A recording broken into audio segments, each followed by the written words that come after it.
April 11, 1912, County Cork, Ireland.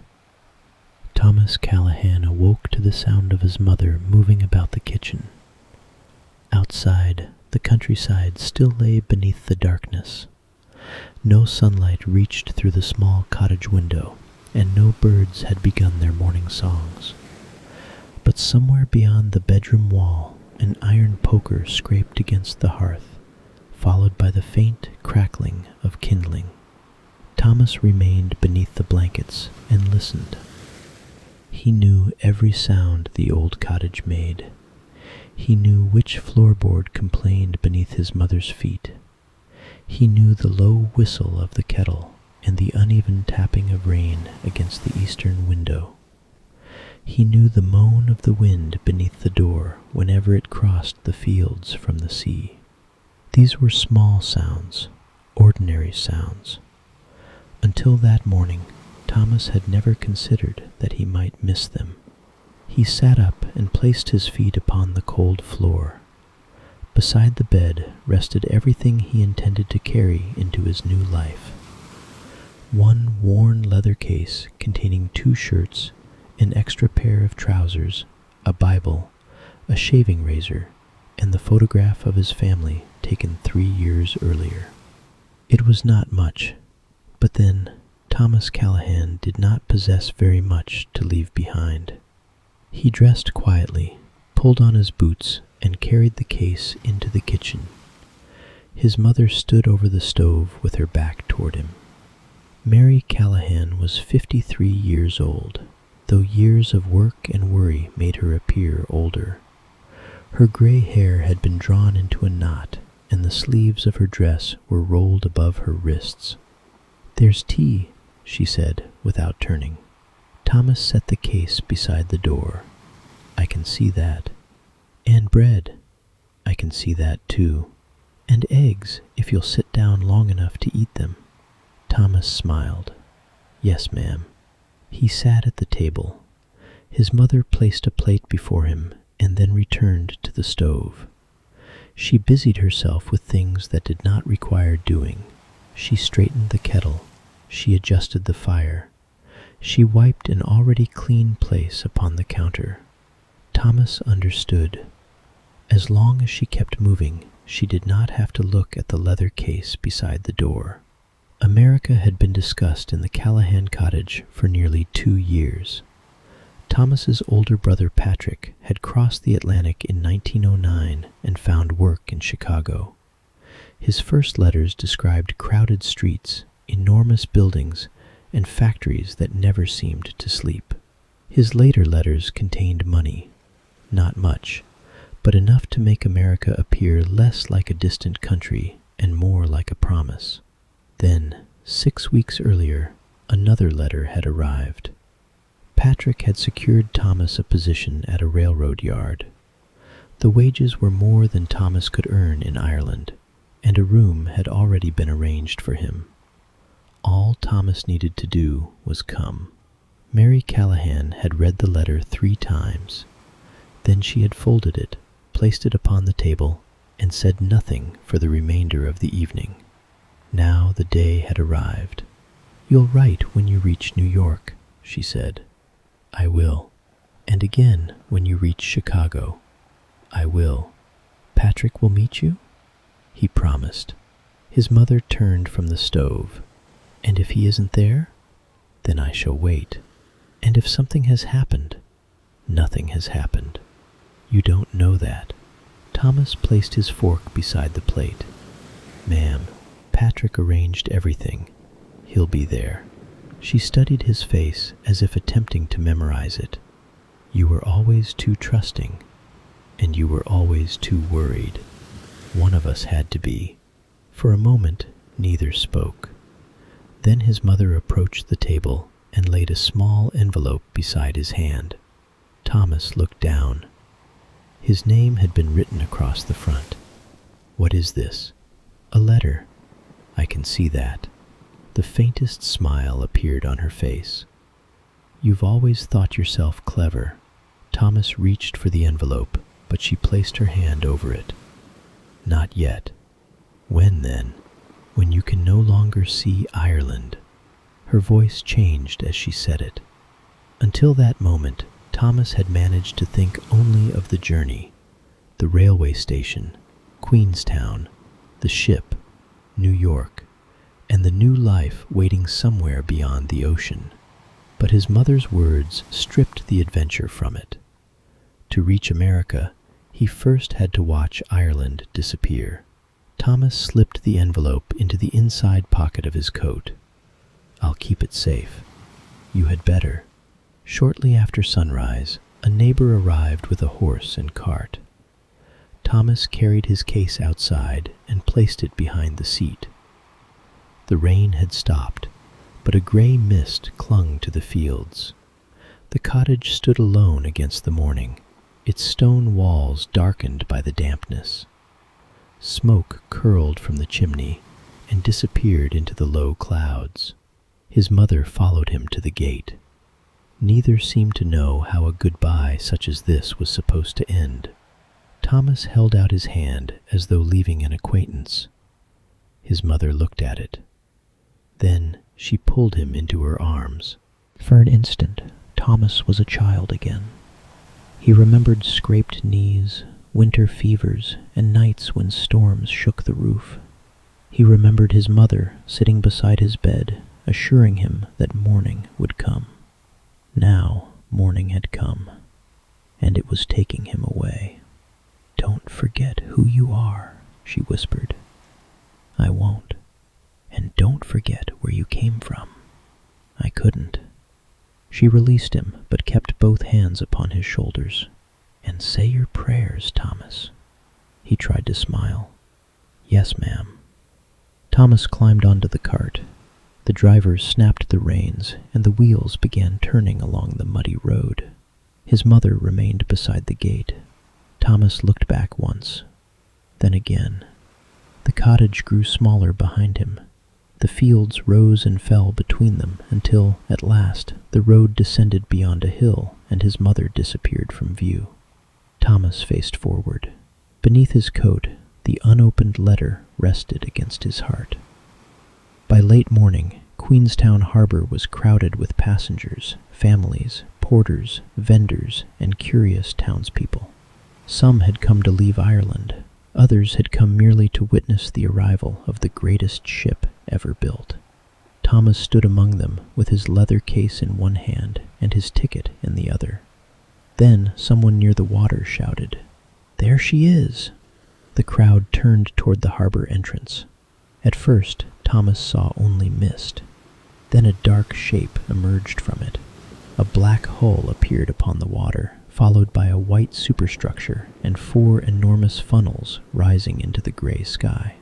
The vessel seemed too large for the harbor and too deliberate to belong to the sea. She did not fight the water. The water appeared to move aside for her. Thomas had seen photographs of the ship. He had read the newspaper reports and heard men describe her length, her luxury, and the confidence of those who had constructed her. None of it had prepared him for the sight of RMS Titanic. She was not merely a ship. She was a city approaching from the sea. The great liner could not come directly alongside the Queenstown pier. Instead, passengers would be carried out aboard 2 smaller tenders and transferred to Titanic, where she waited at anchor. Thomas joined the line. Around him, mothers embraced daughters. Fathers gave hurried instructions to sons. Children cried without fully understanding why the adults were crying with them. Tickets were inspected. Names were recorded. Cases and trunks disappeared into the confusion. Then Thomas stepped aboard the tender. He found a place near the rail as the smaller vessel pulled away. Queenstown slowly withdrew behind him. The waterfront became a row of indistinct buildings beneath the hills. Ahead, Titanic grew larger. Her hull rose above the tender like the wall of a fortress. Faces lined the railings high overhead as passengers already aboard watched the newcomers approach. Thomas tilted his head and attempted to see the topmost deck. He could not. Men shouted from above. Ropes were lowered. Baggage was hoisted from the tender, while passengers crowded toward the boarding entrance. When Thomas's turn came, he gripped the rail and crossed onto Titanic. For the first time in his life, he stood upon the deck of an ocean liner. A steward glanced at his ticket. "Third class. This way." Thomas followed the others through a doorway and down into the ship.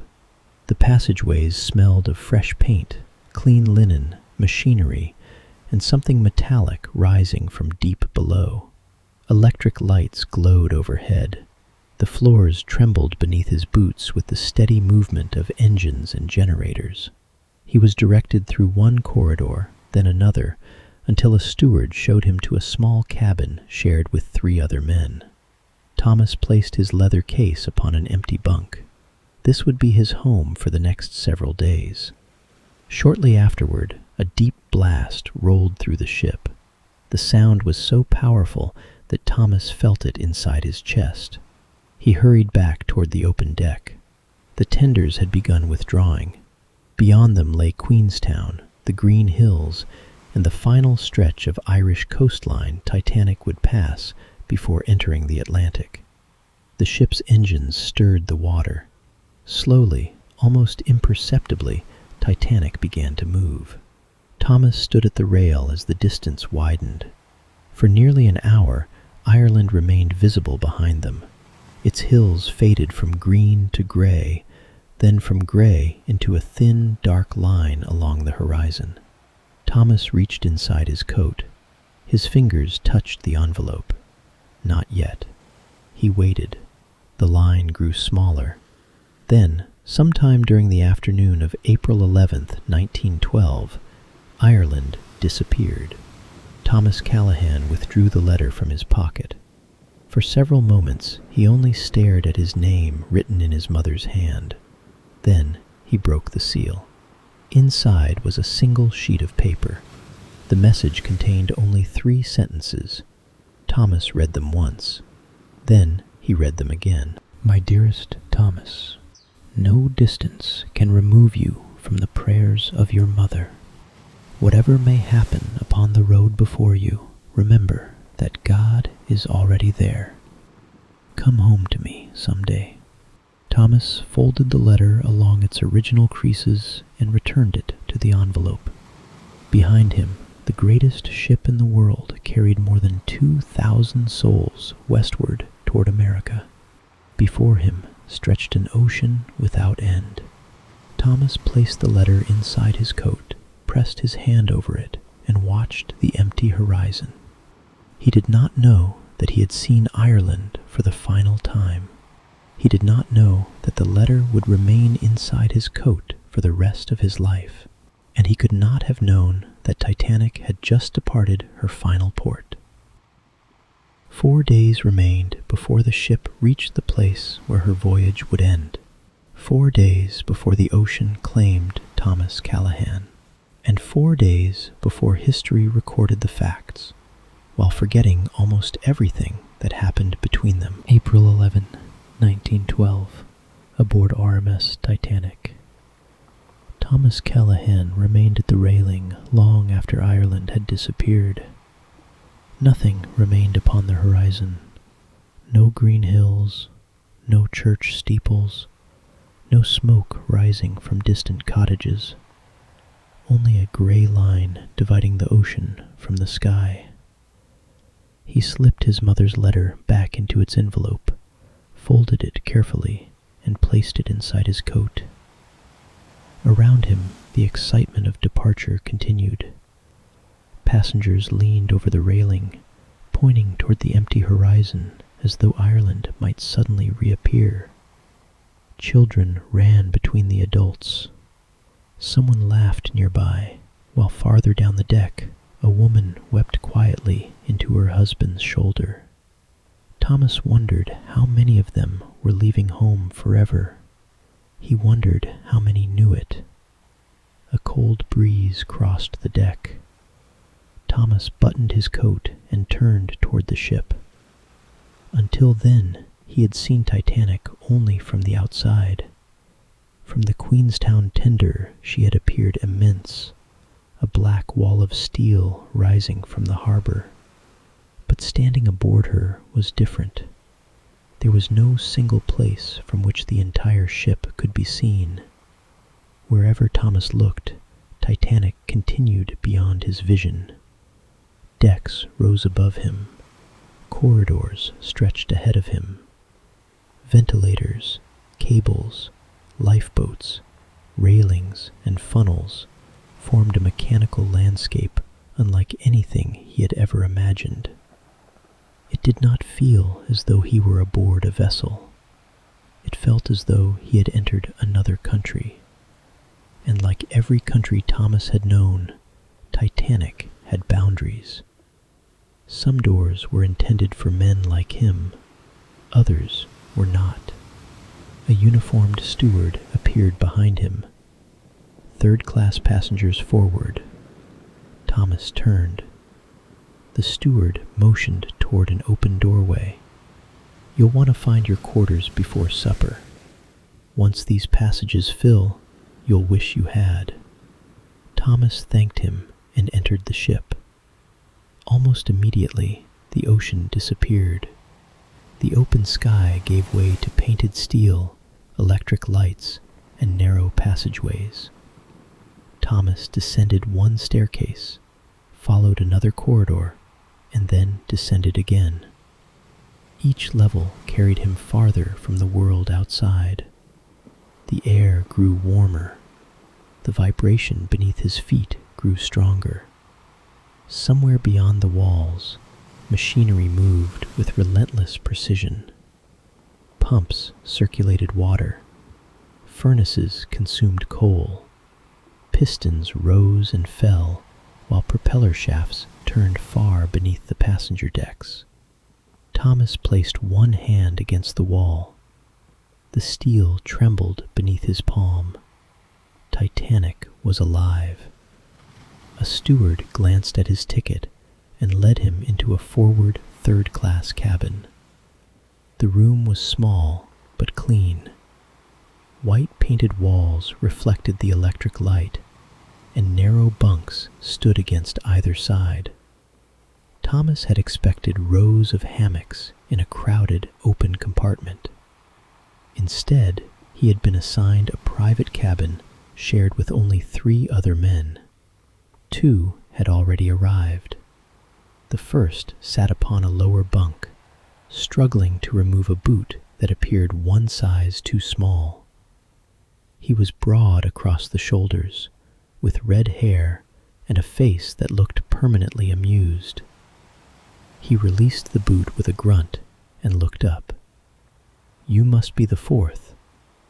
Thomas Callahan. Owen Gallagher. The red-haired man pointed toward the upper bunk.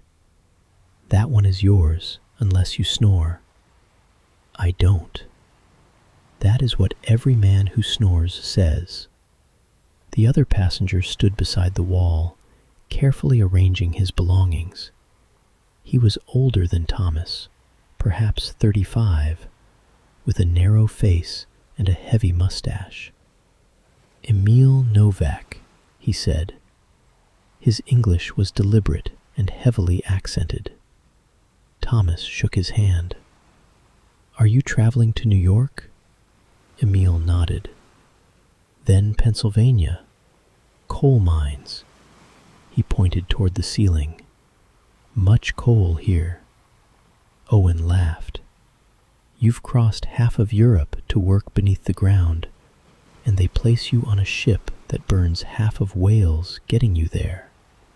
Emil considered this, uncertain whether it was a joke. Then he smiled. The 4th occupant arrived moments later.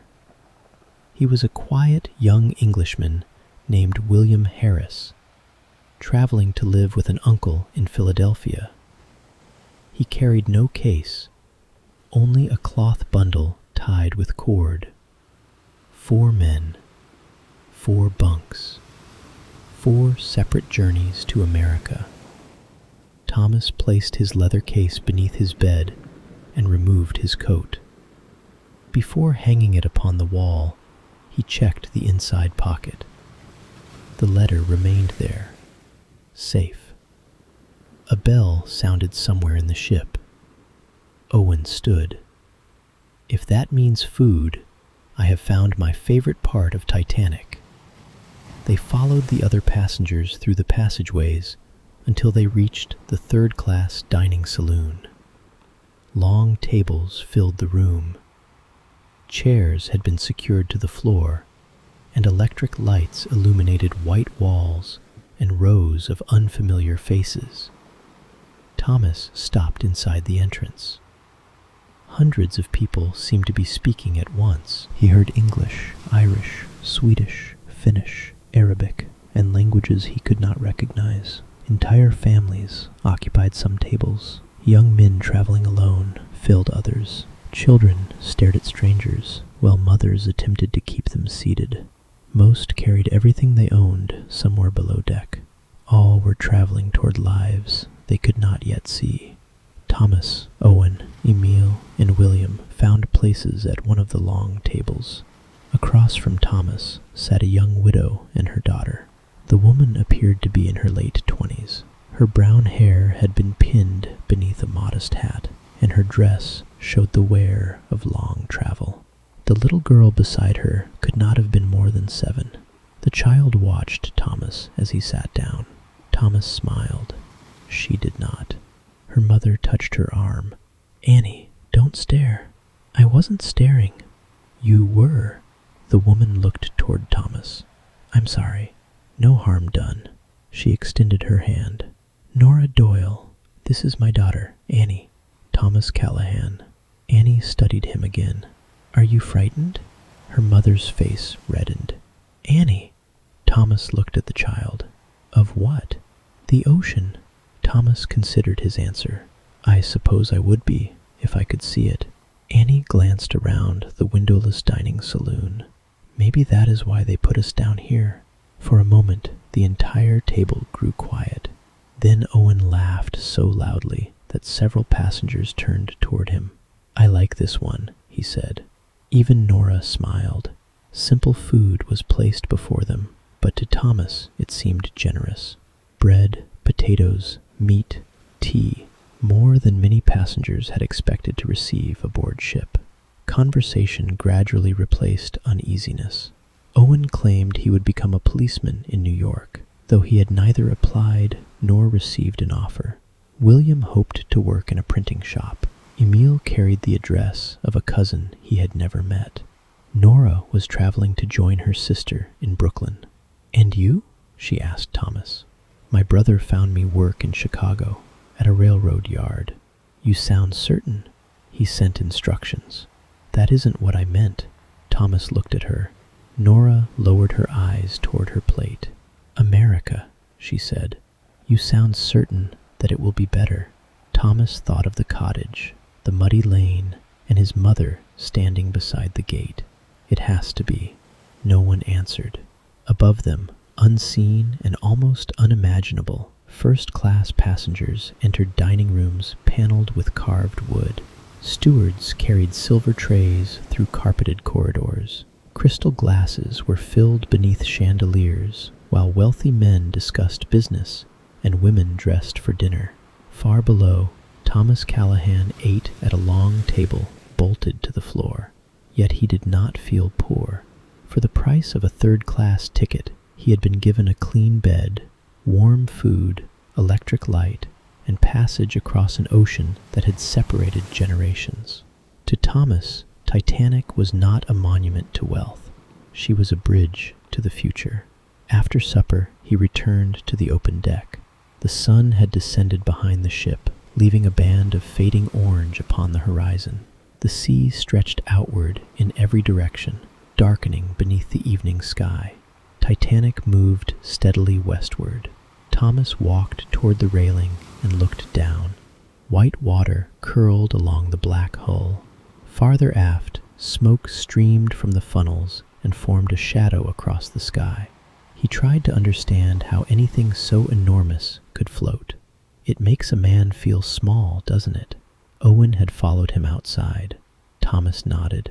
"My father used to say the sea was God's way of reminding men they weren't as important as they imagined." Owen leaned against the railing. What would he say about this ship? Thomas looked along the seemingly endless decks. He would probably say men had stopped listening. For several minutes, they watched the darkness gather. Then the ship's lights came on. One by one, rows of glowing windows appeared along Titanic's decks. Electric lamps illuminated the passageways, public rooms, and cabins. Their reflections trembled upon the black water. Thomas had never seen so much light in one place.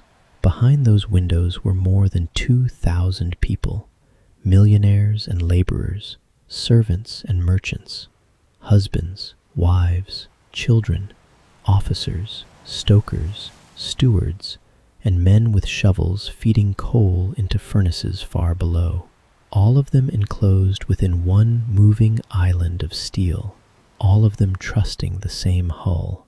The temperature fell, and Thomas returned inside. In the cabin, Emile and William had already climbed into their bunks. Owen removed his boots and lay down fully dressed. Thomas hung his coat beside his bed. Again, he touched the pocket containing his mother's letter. Then he climbed into the upper bunk. The cabin light was extinguished. Darkness filled the small room, but Titanic was never silent. The hull creaked softly. Water whispered somewhere beyond the steel.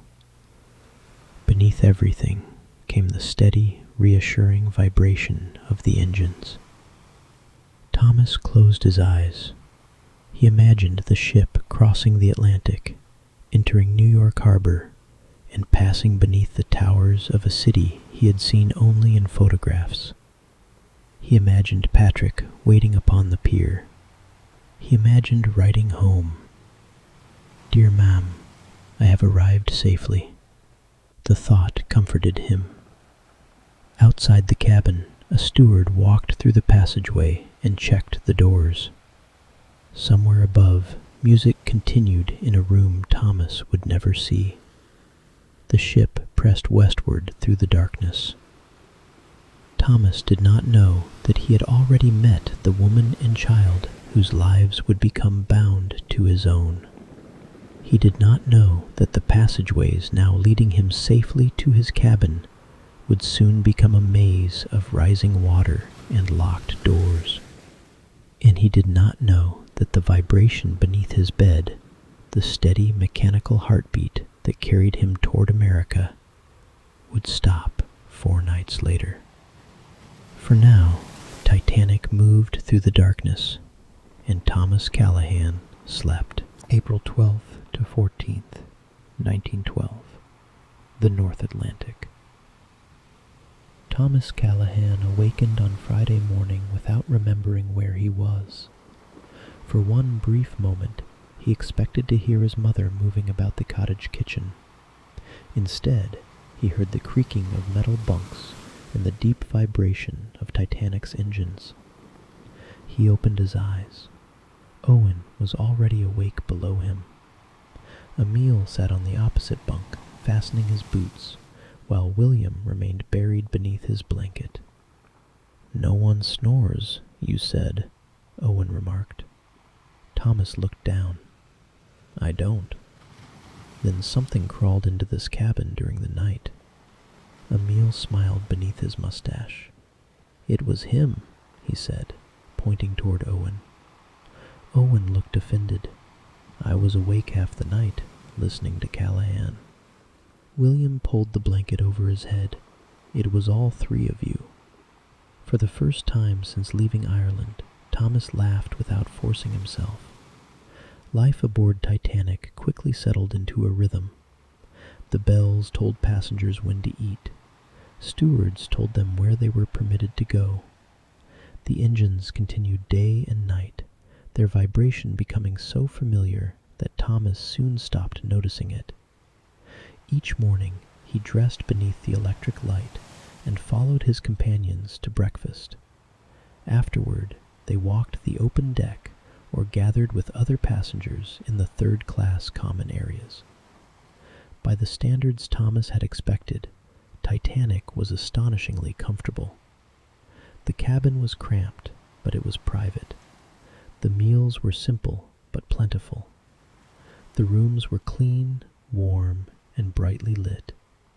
For men and women accustomed to cottages without electricity or running water, even third class seemed touched by the future. On Friday afternoon, Thomas found Nora and Annie on the open deck. Annie knelt beside a bench, attempting to fold a scrap of paper into the shape of a boat. Nora sat nearby, mending a loose seam in her daughter's coat. "That won't float," Thomas said. Annie looked up. "It is a boat. It looks like a hat." "It does not." Thomas crouched beside her. "My brother taught me how to make them."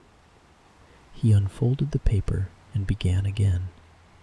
Annie watched his hands carefully. "Is your brother on the ship?" "No. He is waiting for me in America." "Where?" "Chicago." Annie looked toward her mother. "Is that near Brooklyn?" "Not particularly," Nora answered. "How far?" "Far enough that Mr. Callahan will not be visiting us for tea."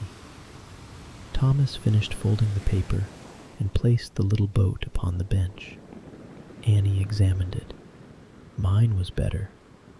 Of course it was. The child carried the paper boat to the railing and held it over the side. Thomas caught her wrist.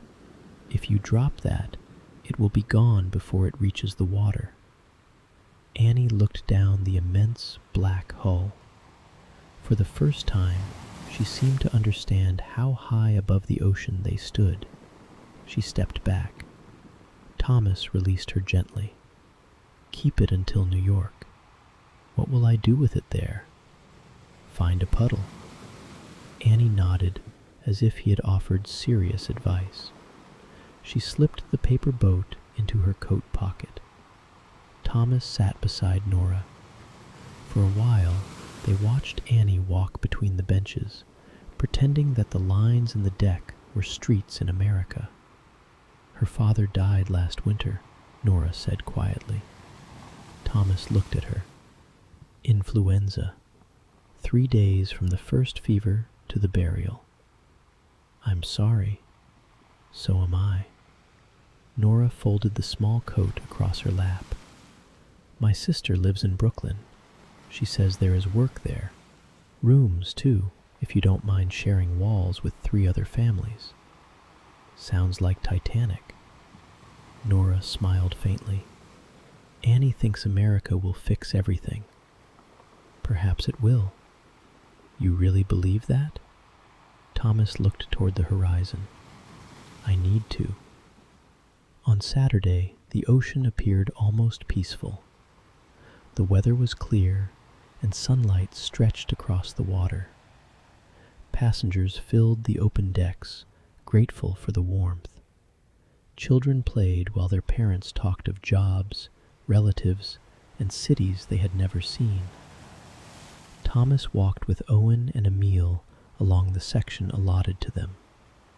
Owen claimed he would become a New York policeman within a month. "You have no experience," Thomas said. "I have arrested several men." Emile raised an eyebrow. "You were police?" "No, but they stopped running when I caught them." "What had they done?" "They owed me money." Emile considered this. "In my country, that is not policeman." Owen shrugged. "America is a land of opportunity." The 3 men laughed. Nearby, Annie stood on a bench, searching the horizon. "What are you looking for?" Thomas asked. "The Statue of Liberty." "We are days away." "How many?" 3, perhaps 4. "Will we see it from here?" "Not unless it has grown considerably." Annie continued searching. Thomas stepped beside her. "When we reach New York, everyone will crowd the rail. People will be pushing and pointing. But you wait until the ship turns into the harbor. Then look ahead, and it will be there. It will be there." "Promise?" Thomas hesitated. Then he held out his hand. I promise." Annie shook it solemnly. From somewhere high above, a wireless message passed invisibly through the air. It came from another ship. There was ice ahead. Titanic's operators received the warning and acknowledged it. Other messages arrived as the voyage continued, some containing greetings, others reporting ice fields and bergs upon the North Atlantic routes. Thomas knew nothing of them. Neither did Nora. Neither did Annie. To the passengers below, there was no danger. The sea remained calm. The sky remained clear. Titanic continued westward without hesitation. Sunday morning dawned bright and cold. April 14th, 1912. Thomas dressed carefully and joined the others for breakfast. Religious services were held aboard the ship that morning. In first class, Captain Edward Smith led passengers in prayer. Elsewhere, groups gathered according to their customs and faiths. In third class, the service was simpler. Passengers crowded into one of the common rooms. Some stood along the walls, while others shared benches. A steward read from the scriptures, and voices from half a dozen nations joined together in hymns. Thomas stood beside Owen and Emile. Across the room, Nora held Annie close. The words were familiar, though many of the voices were not. For a few minutes, the boundaries of nationality disappeared. Irishmen sang beside Swedes. English families stood near Syrians and Croatians. Roman Catholics, Protestants, and those who rarely entered a church bowed their heads beneath the same steel ceiling. Thomas thought of his mother. "Say your prayers, Thomas." He closed his eyes. "Lord," he whispered, "take care of her until I return." He did not ask God to protect him. Titanic seemed protection enough. By Sunday afternoon, the temperature began to fall. Passengers who had enjoyed the open deck returned below for heavier coats. The wind weakened, and the ocean gradually lost its movement. Annie found Thomas near the stairway. "Feel my hands." She pressed her cold fingers against his wrist. "You should be wearing gloves." "I lost one." "How do you lose one glove aboard a ship?" "The same way you lose one glove anywhere." Thomas removed his own gloves and gave them to her. They were far too large. Annie held up her hands and laughed as the empty fingers folded over. "You look ridiculous," Thomas said. "You gave them to me." "That was before I saw them on you." Nora appeared behind her. "Annie, give Mr. Callahan his gloves. She can keep them until morning." "You'll freeze." "I'm Irish." Nora looked unconvinced. "So is she." Thomas smiled. "Then neither of us has anything to fear." As evening approached, the cold sharpened. The ocean became unnaturally smooth. There was no moon, but the sky was clear, and countless stars appeared above the ship. Thomas had never seen them so bright. They reflected upon the water until it became difficult to distinguish where the sky ended and the ocean began. After supper, music filled the third-class general room. Someone produced a fiddle. Another passenger played a pipe, and before long, men and women were dancing between the tables. Owen pulled a reluctant Swedish woman onto the floor. Emile clapped in time with the music. Even William stood against the wall, smiling. Annie seized Thomas by both hands. "Dance with me." "I don't dance." "You're Irish. That does not mean we all dance." "Yes, it does." Before Thomas could protest, she dragged him into the crowd. Nora watched from beside the wall as Annie stood upon Thomas's boots and commanded him to move. For a few minutes, they forgot the cold. They forgot the miles of black water surrounding them. They forgot that they were strangers traveling toward uncertain lives. They were simply alive aboard the greatest ship ever built. At 10 o'clock, the gathering ended. Nora wrapped Annie in her coat.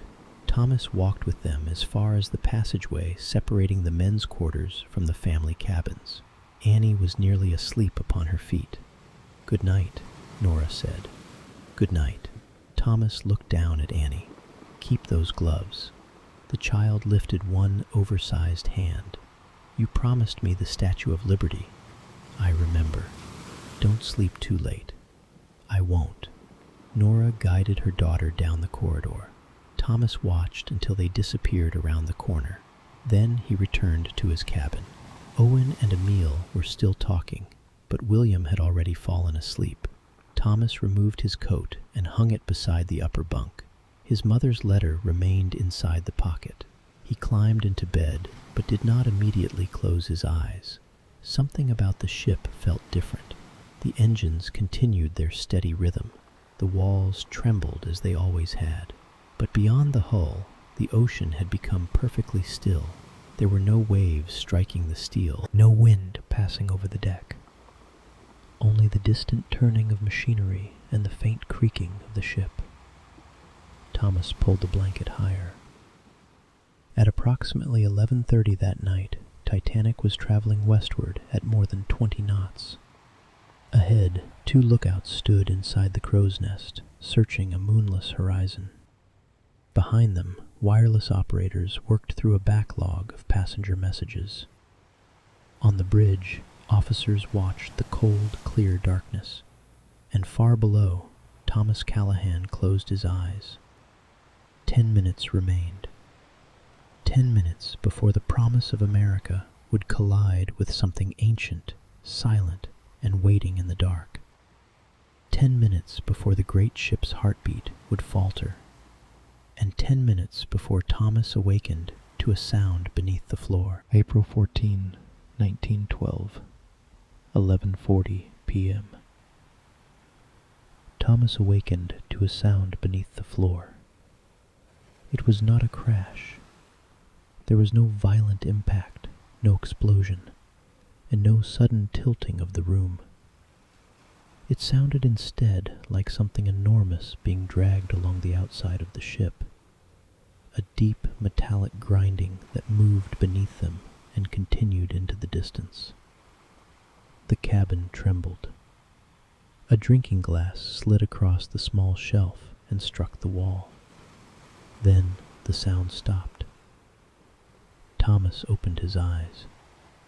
For several seconds he remained motionless beneath the blanket. Across the cabin, Emile lifted his head. What was that? Owen grunted from the lower bunk. We've arrived.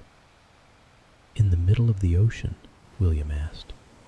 Perhaps America has moved. Thomas sat up. Something had changed. He could feel it before he understood it. The familiar vibration beneath his mattress had weakened. The steady mechanical rhythm that had accompanied them since Ireland was slowing. Then it disappeared entirely. Titanic's engines had stopped. The sudden silence was more unsettling than the noise. Thomas swung his feet over the side of the bunk. Did we strike something? Owen pulled the blanket over his shoulder. If we struck something, we would know it. We did know it, Emile replied. For a few moments, the 4 men listened. Footsteps moved hurriedly through the passageway outside. A door opened. Someone asked a question, but the answer could not be heard. Thomas climbed down. The floor felt cold beneath his feet. He reached for his trousers. Where are you going? Owen asked. To find out what happened. At midnight? Thomas pulled on one boot.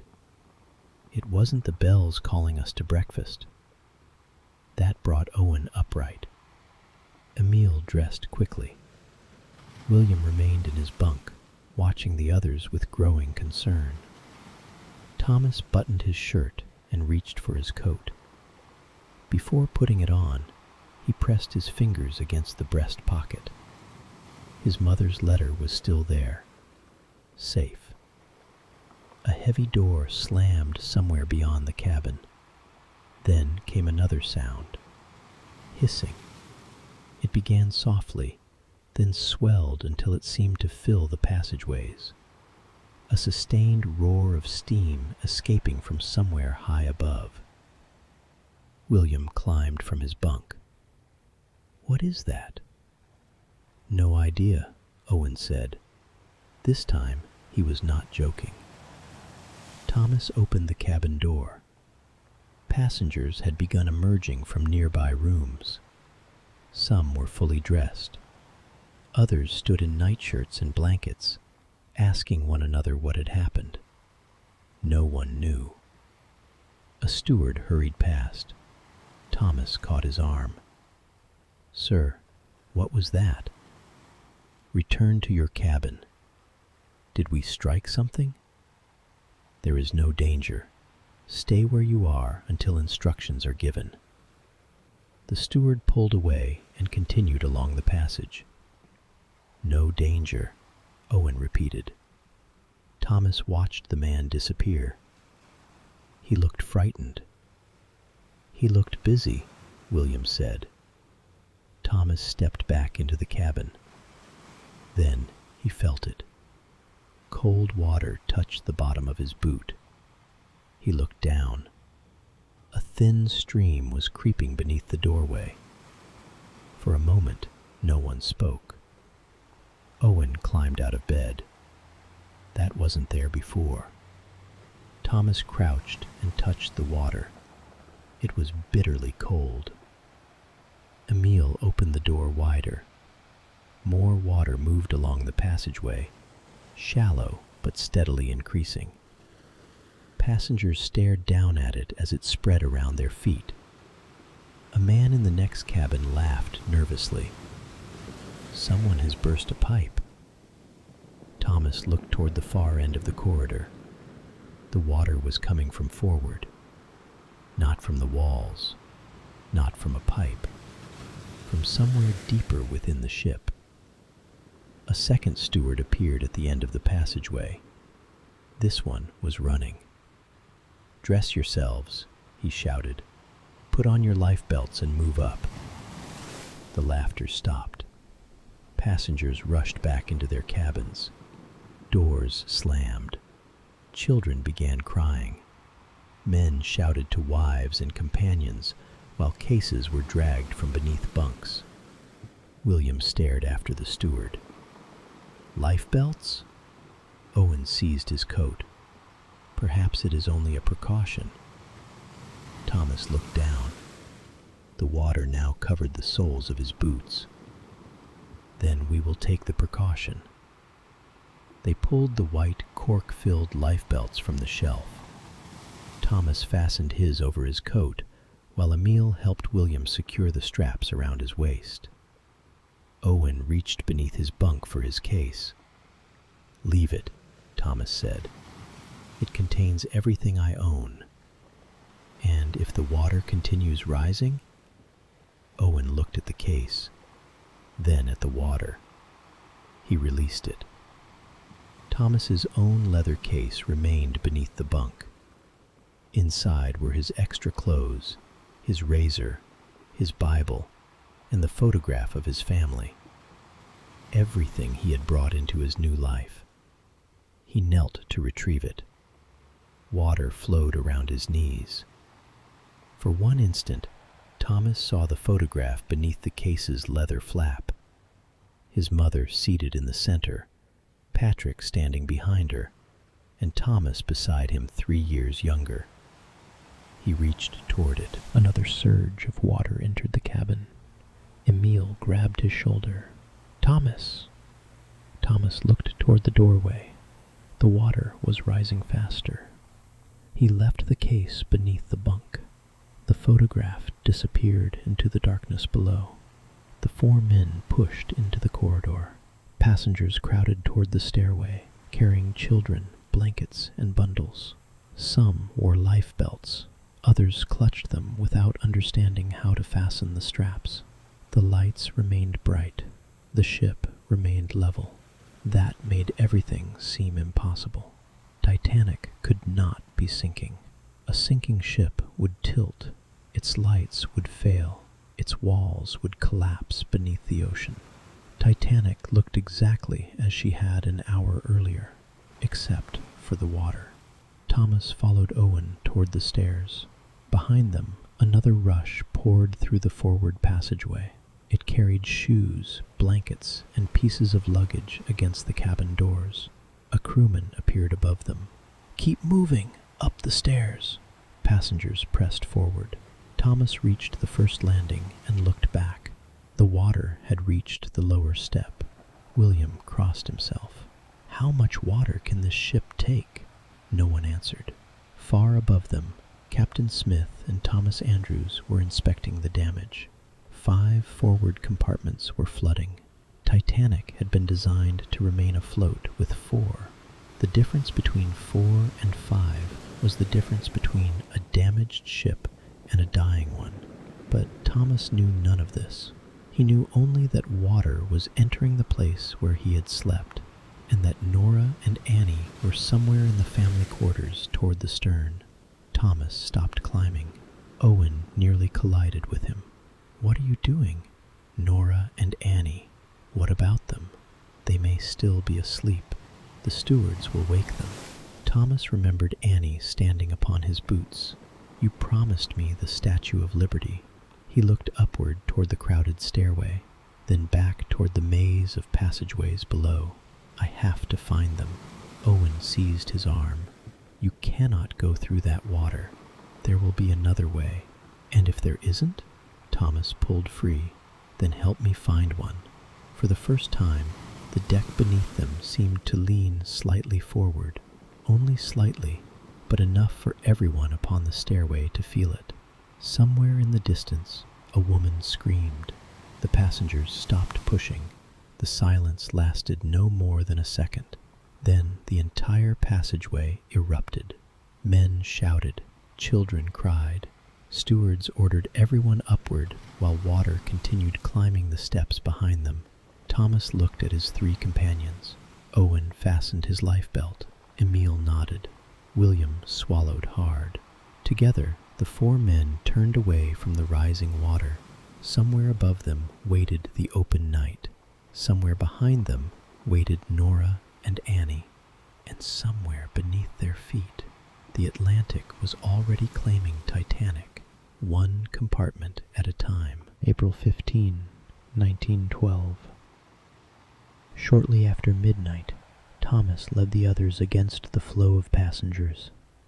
Men, women, and children moved toward the stairways, while Thomas pushed deeper into Titanic. Owen followed close behind. Emil held William by the arm whenever the crowd threatened to separate them. "Do you know where you're going?" Owen shouted. "The dining saloon," Thomas answered. "We passed it every day." "That isn't what I asked." Thomas did not reply. The passageway branched ahead. Thomas hesitated, then turned toward the direction they had followed to meals. Titanic no longer seemed like the ship they had boarded. Doors stood open. Blankets and abandoned cases covered the floor. Passengers wearing lifebelts appeared from intersecting corridors, each asking where they were supposed to go.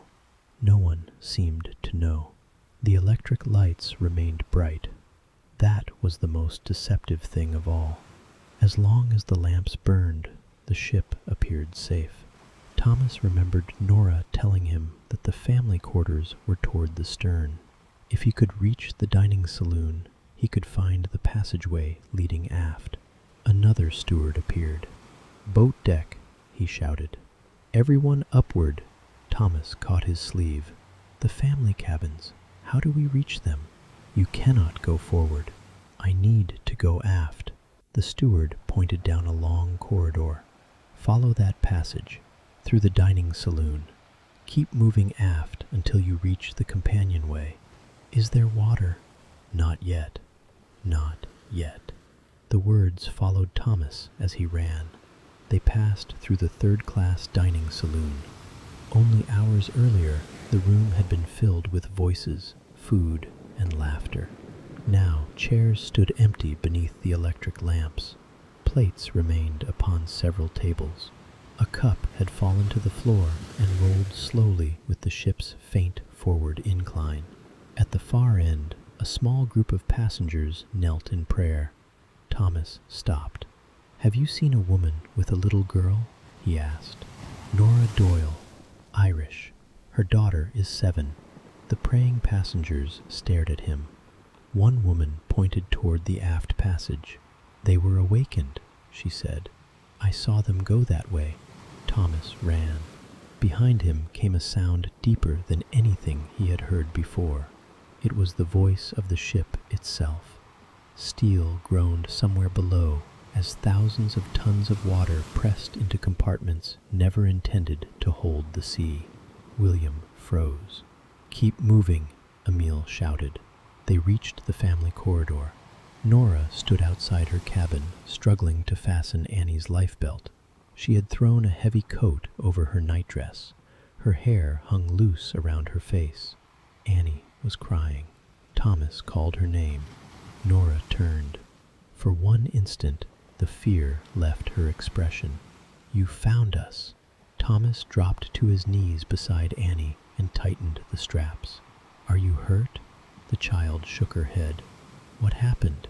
"The ship struck something." "Are we sinking?" Thomas looked toward Nora.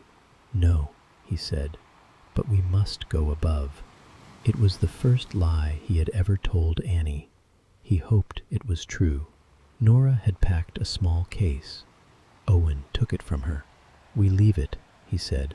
"It has our papers." Owen looked toward Thomas. Thomas remembered his own case beneath the water. "Take the papers," he said. "Nothing else."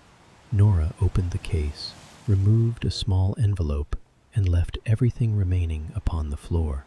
Annie wore Thomas's oversized gloves. One was beginning to slip from her hand. Thomas pulled it back into place. Something white protruded from her coat pocket. The paper boat. She had kept it. "Stay beside me," Thomas said. "You promised I would see the Statue of Liberty." Thomas looked into her frightened eyes. "I remember." They hurried toward the companionway. The passage narrowed as more passengers joined them. Languages collided in the confusion. Children cried. Husbands shouted for wives. Stewards directed people through doors normally reserved for other classes. Whatever boundaries had separated Titanic's passengers were beginning to disappear. There were only those moving upward, and the water following behind them. The stairway ahead was blocked by people. Thomas lifted Annie into his arms. "Hold on to my neck." She wrapped both arms around him. Owen moved in front, using his shoulders to create room. Emile stayed beside Nora, while William watched behind them. The crowd advanced one step at a time. Above, a door opened. Cold air descended through the stairwell. Thomas felt it upon his face. The night was close. A crewman shouted from the landing, "Women and children to the boat deck." The crowd surged. Nora lost her footing. Emile caught her before she fell. Thomas pressed Annie against his chest, while bodies pushed from behind. "Stop pushing," Owen roared. No one listened. The ship's incline had become noticeable. Every step required effort. Loose objects slid toward the bow, collecting against walls and closed doors. Then the lights flickered. The entire stairway gasped. For one terrible second, the lamps dimmed to orange. Then they brightened again. Thomas looked upward. "Move!" They reached the landing. A steward opened a door normally used by second-class passengers and directed the third-class families through it. Beyond lay another staircase, wider, brighter, and finished with polished wood. Thomas had never seen this part of Titanic. No one stopped to admire it. They climbed. Annie's weight grew heavier in his arms. Her face pressed against his shoulder. "Thomas?" "I'm here." "I'm cold." "We're nearly there." At the top of the stairs stood a glass door. Beyond it was darkness. A steward pulled it open. The North Atlantic night struck them like a wall. Thomas stepped onto the open deck. Above him, the sky blazed with stars. For days, the open ocean had represented freedom and America. Now it surrounded them as a black and endless prison. The deck was crowded with passengers in coats, blankets, nightclothes, and lifebelts. Crewmen pulled canvas covers from wooden boats and swung them outward upon davits. Thomas stared. Until that moment, some part of him had believed Titanic could not sink. Then he saw the lifeboats. Nora saw them too. Her hand found Thomas's arm. My God. A thunderous explosion split the night.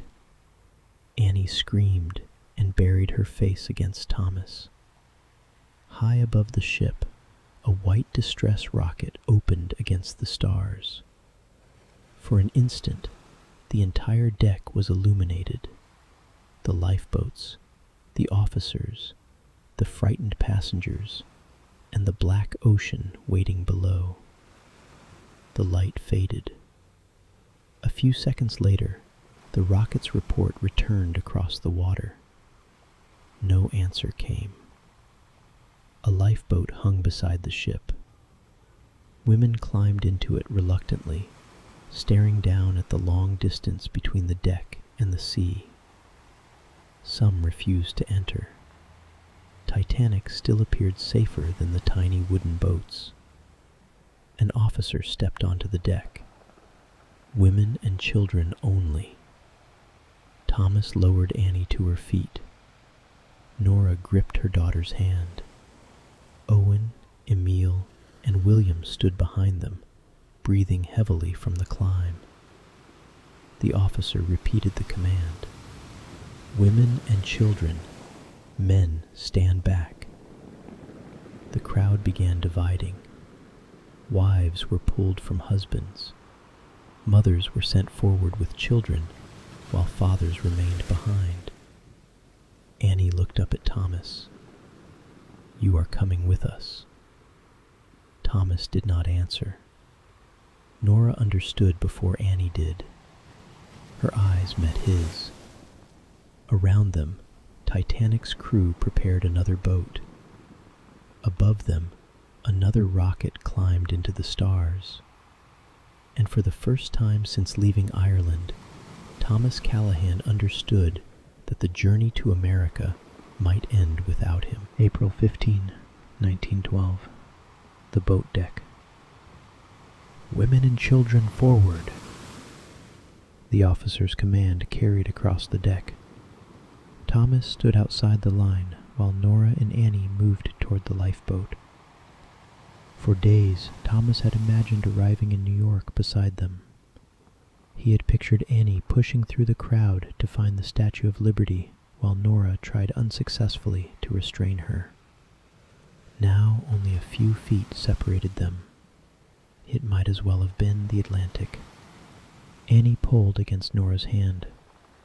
Thomas is coming with us. Nora bent toward her. Annie, he promised. Thomas stepped closer. The officer raised his hand. Women and children only. I'm bringing the child to her mother. The officer glanced at Annie, then allowed Thomas to approach. He knelt before her. The oversized gloves still covered Annie's hands. One finger had folded backward, just as it had when he first gave them to her. Thomas straightened it. You have to go with your mother. Are you coming? Yes. Nora looked at him. Thomas did not meet her eyes. I'll take the next boat. Annie glanced toward the davits. Which one? The next one. You promise? Thomas hesitated. He had promised her the Statue of Liberty. He had promised he would not sleep too late. He had never imagined that promises could become cruel. I promise, he said. It was the second lie he had told her. Annie threw her arms around his neck. Thomas closed his eyes. For one moment, the boat deck disappeared. He was back beside his mother's gate in Ireland, holding someone who did not understand that this might be goodbye. "Don't forget," Annie whispered. "I won't." Nora took her daughter's hand. The line moved. Crewmen helped women across the narrow space between the deck and the lifeboat. Some hesitated when they looked down at the black water far below. Others stepped forward without looking. The wooden boat swayed upon its ropes. Nora reached the entrance. Then she stopped and turned toward Thomas. "Come with us." "I cannot." "There is room." Thomas looked inside. There was room. Several empty seats remained between the women already aboard. The officer shook his head. "Women and children." Nora stared at the empty places. "You would lower them empty?" "Madam, enter the boat." Thomas placed one hand upon Nora's shoulder. "Go. I cannot leave you here. You have Annie. She trusts you. She needs you." The deck shifted faintly beneath their feet. Far forward, Titanic's bow had settled lower. The black water was creeping upward along the hull, swallowing rows of portholes one by one. Thomas looked at the officer. "May I help them in?" The officer nodded. Thomas lifted Annie. A crewman reached from inside the lifeboat and took her beneath the arms. She landed safely between two women and immediately turned back. Thomas then offered his hand to Nora. She stepped across. Before taking her seat, she leaned close. "What should I tell your mother?" Thomas looked at her. Nora knew. Perhaps she had known from the moment he said there would be another boat. Thomas reached inside his coat. His fingers touched the envelope over his heart. For an instant, he considered giving it to her. If Nora carried the letter away, some part of him would reach America. Some part of him might even return to Ireland. But he could not remove it. His mother had placed those words into his hands. No distance can remove you from the prayers of your mother. Whatever happened next, Thomas needed them with him. "Tell her," he began. His voice failed. Nora waited. "Tell her I remembered to pray." Nora's eyes filled, but she did not look away. "I will." The officer ordered the boat lowered. Crewmen tightened the ropes. The wooden lifeboat rose slightly from the deck, then swung outward over the side. Annie stood. "Sit down," someone shouted. She ignored them. "Thomas." Thomas moved to the railing. "I'm here." "You promised." "I know." The winches began turning. The lifeboat descended. At first, Annie's face remained level with his. Then it dropped below the rail. Thomas leaned over. Nora held her daughter around the waist, while Annie stretched one gloved hand upward. "Thomas!" The boat moved farther down. Her voice weakened beneath the hiss of steam and the turning davits. "I'll find you in New York," Thomas called. Annie disappeared into the darkness below. Thomas remained at the railing until the boat reached the water. From that height, it appeared impossibly small, a pale wooden shape filled with people upon a black and motionless sea. The ropes were released. Oars touched the water. Slowly, the lifeboat moved away from Titanic. Thomas searched for Annie among the faces, but he could no longer distinguish one passenger from another. Another distress rocket climbed into the sky. Its white light spread across the ocean. For 1 second, Thomas saw the lifeboats scattered below. Beyond them stood Titanic, brilliant and enormous, every deck illuminated as though nothing were wrong. Then darkness returned. Owen stepped beside him. "You told her you were coming." "I know." "Are you?" Thomas looked along the boat deck. Men waited behind every line while women and children were loaded. Some officers permitted husbands to enter when no women remained nearby. Others refused every adult man. More passengers were arriving from below. There were fewer boats waiting for them. "I don't know," Thomas said. Emile and William joined them. William's face had gone pale. "What do we do now?" Owen studied the remaining lifeboats. "We find another line." They crossed the deck. At the next boat, an officer ordered them back. At another, the crew had begun lowering before they arrived. Thomas watched empty spaces disappear over the side. There was room in the boats, but not room for them. The ship's orchestra played somewhere behind the crowd. The music was faint beneath the noise of ropes, steam, shouted orders, and rockets. It sounded absurdly normal, a dance tune upon a dying ship. The deck tilted more noticeably. Passengers could no longer pretend Titanic was merely delayed. From below came a distant roar. Water had reached another level. The four men looked forward. Titanic's bow had descended until the forward well deck was close to the sea. The illuminated windows along the hull now entered the water, one after another, glowing beneath the surface before disappearing. William began trembling. Emile put a hand upon his shoulder. Owen looked toward Thomas. "Your mother's letter," he said. "What did it say?" Thomas placed his hand over the envelope.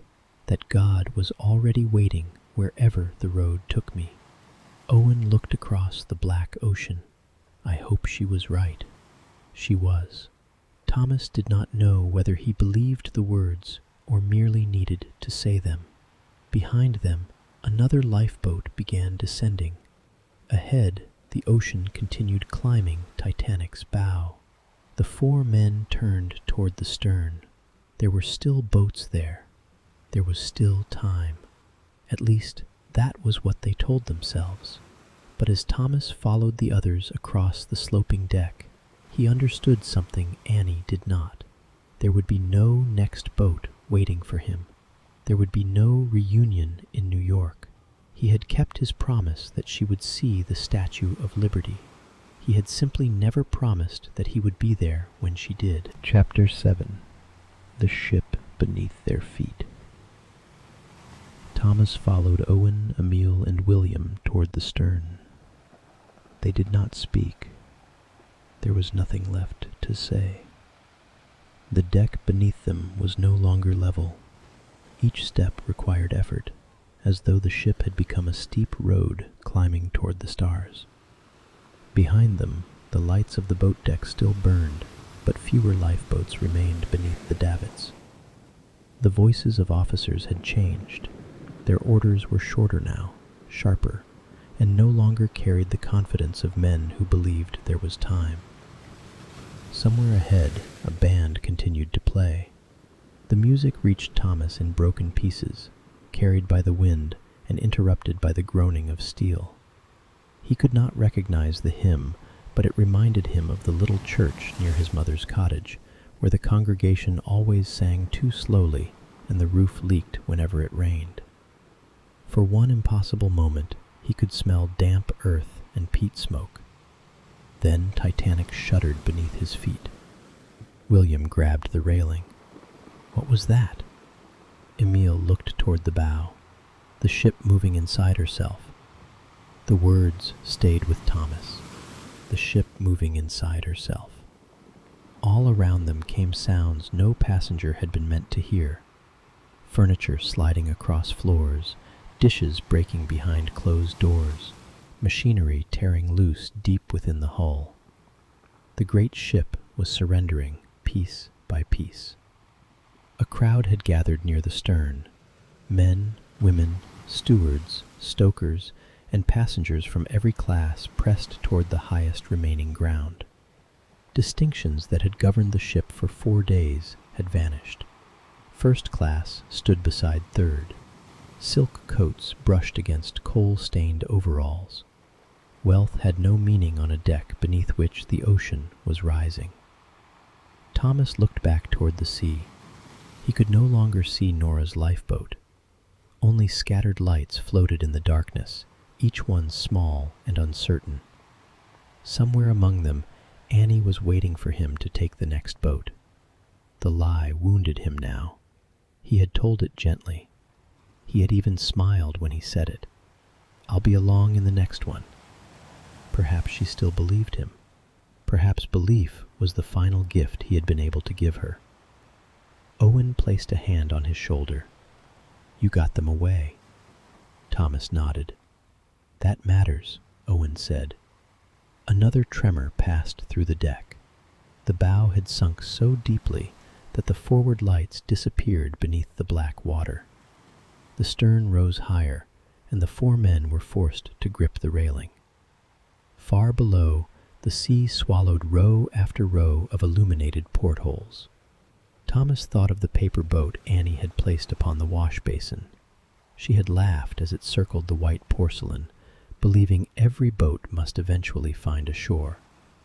The ship's lights flickered. A murmur moved through the crowd. Then the lights steadied again. Thomas reached beneath his lifebelt and felt the folded paper inside his coat. His mother's letter was still there, pressed against his chest. "Whatever may happen upon the road before you, remember that God is already there." He closed his eyes. "Lord," he whispered, "I am frightened." It was not an eloquent prayer. There were no grand words, only the truth. "I do not want to die." The deck climbed beneath him. "Please carry me home." Beside him, Owen removed his cap. Emile bowed his head.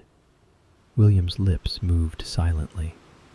For several seconds, the 4 men stood together while the ship groaned beneath them and the stars burned above. Then the lights went out. Darkness fell with such completeness that the crowd seemed to disappear. 1,000 voices rose at once. Someone struck a match, but the tiny flame died immediately in the wind. The black shape of Titanic stood against the stars. A deep rumbling began below them. It was not an explosion, but the prolonged roar of everything inside the ship breaking free. Boilers, engines, furniture, and tons of steel tore from their foundations and crashed toward the submerged bow. The deck convulsed. Thomas was thrown against the railing. William fell and began sliding forward, but Emile caught his coat. Owen seized Emile, and Thomas wrapped both arms around a stanchion. For a moment, they formed a human chain upon the rising stern. Then the ship broke. The sound was greater than thunder. Steel plates tore apart. The deck split forward of them, opening into a darkness filled with sparks, steam, and falling wreckage. One of the funnels vanished amid a cloud of smoke and spray. The stern settled backward, striking the sea with tremendous force. Cold water swept across the deck. The impact tore William from Emile's grasp. "William!" Emile lunged after him, but the crowd carried both men away. Thomas saw William's pale lifebelt once among the shadows, and then never again. Owen was still beside him. The stern rested almost level for a brief, unnatural moment. The surviving passengers began moving again, some climbing toward the aft rail, others kneeling where they stood. Thomas looked toward the empty darkness where the bow had been. "Is it over?" Owen asked. Before Thomas could answer, the stern began to rise again. This time, there was no mistaking what was happening. They climbed. The wooden deck became a wall beneath their feet. Men and women slid past them, striking benches and railings as they fell. Thomas gripped the metal bars until his hands burned. Owen climbed beside him, breathing heavily. Near the stern rail, they stopped. There was nowhere else to go. Below them, hundreds of feet of black hull rose from the Atlantic. For a few seconds, Titanic seemed to stand upright beneath the stars, the ship that had blotted out the sky now pointing toward it. Thomas pulled his mother's letter from his coat. The paper trembled in his hand. He thought of her standing beside the cottage door. He saw the gray in her hair, the flower upon her apron, and the tears she had refused to let him see. "Come home to me someday." "I'm sorry, ma'am," he whispered. Owen looked at him. "What did you say?" Thomas folded the letter and returned it to his coat.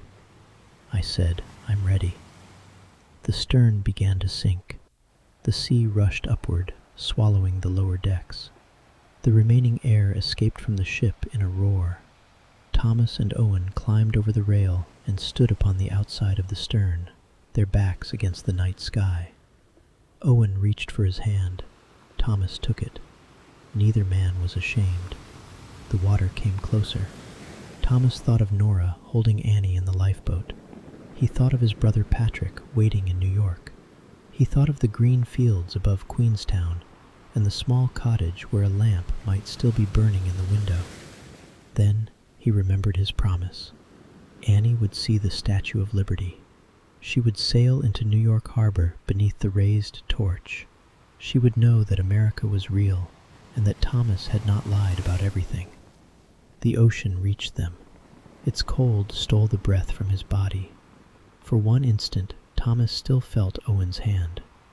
Then the ship beneath their feet disappeared, and the black Atlantic closed over them. At 2:20 in the morning, Titanic was gone. The stars remained, and somewhere in the darkness, sealed inside the coat of a young man who had traveled west in search of a new life, were the final words of his mother. God is already there. Chapter 8. The Space Between the Names. For a long time after the ship disappeared, no one in the lifeboat spoke. The darkness where Titanic had stood seemed larger than the ocean itself. Nora held Annie against her chest and covered the child's ears, but she could not keep out every sound. Voices carried across the perfectly calm water, hundreds calling into the night for boats that did not return. Annie trembled beneath Nora's coat. "Ma'am," she whispered, "when is Thomas coming?" Nora looked toward the empty horizon. "He said he would take the next boat." Nora tightened her arms around her daughter. "I know, love. Can he see us?" The question nearly broke her. "I expect he can." Annie accepted the answer and closed her eyes. One of Thomas's oversized gloves had slipped from her hand, but she still wore the other. Nora watched the empty fingers bend around the edge of her lifebelt. The cries upon the water slowly faded. By the time silence returned, the stars were beginning to disappear behind a pale line in the east. Someone in the boat saw the lights first. A ship! Every face turned toward the horizon. At first, Nora could see only a faint glow. Then a dark shape emerged against the dawn, moving carefully through the ice. Rockets rose from its deck, answering the tiny lamps of the scattered lifeboats. The ship was Carpathia. The first survivors reached her shortly after 4 in the morning. One by one, the lifeboats gathered beneath her towering hull. Rope ladders were lowered. Children were placed in canvas bags and lifted to the deck. Sailors reached down with strong hands to help the exhausted climb aboard. When Nora's turn came, she refused to release Annie until a crewman promised to carry the girl himself. On Carpathia's deck, blankets, coffee, and warm broth waited for them. Passengers surrendered their cabins and clothing. Doctors moved through the survivors while stewards wrote down names. Nora gave hers. Nora Doyle, 3rd class. And the child? Annie Doyle, 7 years old. The steward looked behind her. Your husband? Dead before we sailed. Anyone else traveling with you? Nora hesitated. There was no proper place upon the form for Thomas. He had not been her husband, brother, or relation. He had only been a young man who taught her daughter to fold a paper boat. A stranger who had searched the flooding corridors for them. A stranger who had placed them in a lifeboat and remained behind. No, Nora said at last. The steward moved to the next survivor. Annie watched him go. You forgot Thomas. Nora knelt before her. No, love, I did not forget him. Then why didn't you say his name? Because there was no line for him. No place to record what he had done. No question asking who had surrendered his place so that another name might appear among the living. Nora brushed the hair from Annie's face. Thomas Callahan, she said clearly. Annie nodded. The name now belonged somewhere. By 8:30, the last survivors had been brought aboard. Carpathia remained among the wreckage while a short service was held for the rescued and the lost. Nora stood with Annie beside her. Around them, hundreds bowed their heads. Some had lost husbands. Others had lost wives, fathers, sons, or entire families. The sea gave no sign of what rested beneath it. Nora remembered Thomas leaning across the lifeboat. Tell my mother I remembered to pray. She whispered the words until she knew she could never forget them. Carpathia turned toward New York. For 3 days the survivors waited. Wireless messages passed constantly between the ship and the shore. Lists of names were transmitted, corrected, and transmitted again. Passengers crowded around each new sheet, searching for those they loved. Annie searched every list for Thomas. Nora did not stop her. On the evening of April 18th, rain fell over New York Harbor. Thousands gathered along the waterfront despite the weather. Tugboats, ferries, and small craft filled the river, their whistles sounding through the mist. Then the Statue of Liberty appeared. Annie saw the torch first. There! She pressed both hands against the wet rail. Ma'am, look! The great green figure stood above the harbor, exactly as Thomas had promised. Annie smiled, but only for a moment. He should be here. Nora stood behind her and placed both hands upon her shoulders. Yes, she said, he should. Carpathia paused while Titanic's empty lifeboats were taken away. Then she continued toward the Cunard Pier. The waterfront was crowded with relatives, reporters, policemen, ambulances, and people who had come simply to witness the survivors' return. When Nora and Annie descended the gangway, the noise overwhelmed them. Names were being shouted everywhere. Families rushed forward, embracing those who came down. Others waited in silence as the crowd thinned, gradually realizing the person they loved would not appear. Near the edge of the pier stood a tall Irishman in a dark coat. He held a small card bearing one name, Thomas Callahan. Annie stopped walking. That's Thomas's name. The man heard her. He lowered the card and stared at them. You knew my brother?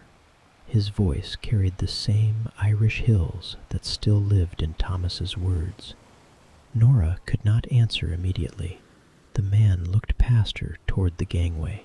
Is he still aboard? Nora shook her head. I'm Patrick, he said quietly. Patrick Callahan. I'm Nora Doyle. This is my daughter, Annie. Patrick looked down at the child. His eyes rested upon the oversized glove still covering her right hand. Those were Thomas's, Annie said. He gave them to me because I was cold. Patrick knelt before her. Did he? He made me a paper boat, and he promised I would see the Statue of Liberty. Patrick looked toward the harbor, where the raised torch remained visible through the rain. He kept his promise, Annie said. Patrick lowered his head. Nora placed a hand upon his shoulder. He saved us. Patrick looked up. Nora told him everything. She told him how Thomas had searched the corridors when he could have gone directly to the boats, how he had carried Annie up the stairs, how he had placed them in the line and stepped back when the officer called for women and children. Then she gave him Thomas's final message. "He told me to tell your mother that he remembered to pray." Patrick closed his eyes. For several seconds, the three of them stood together while strangers hurried around them. Finally, Patrick reached into his coat and removed a railway envelope. "I was to take him back to Chicago," he said. "I bought 2 tickets." He looked at Annie. "I suppose I only need 1 now." Nora understood what he was offering. "We have nowhere to go," she admitted. Patrick stood and picked up their small bag. "You do now." Weeks later, a letter crossed the Atlantic and traveled west through Ireland until it reached a small cottage above Queenstown. Mary Callahan sat beside the window while a neighbor read Nora's words aloud. She learned that her son had not died alone. She learned that he had been afraid. She learned that he had prayed. And she learned that a little girl had entered New York Harbor wearing his glove. No official record preserved the moment Thomas found Nora and Annie in the corridor. No inquiry recorded the promise made beside a paper boat. His name appeared only among the lost, one name among more than 1,500. But history is more than the names written upon its pages. It is also the unseen hand upon a child's shoulder, the place surrendered in a lifeboat, the message carried home by a stranger, and the promises that survive the people who made them. Those are the stories that live in the space between the facts.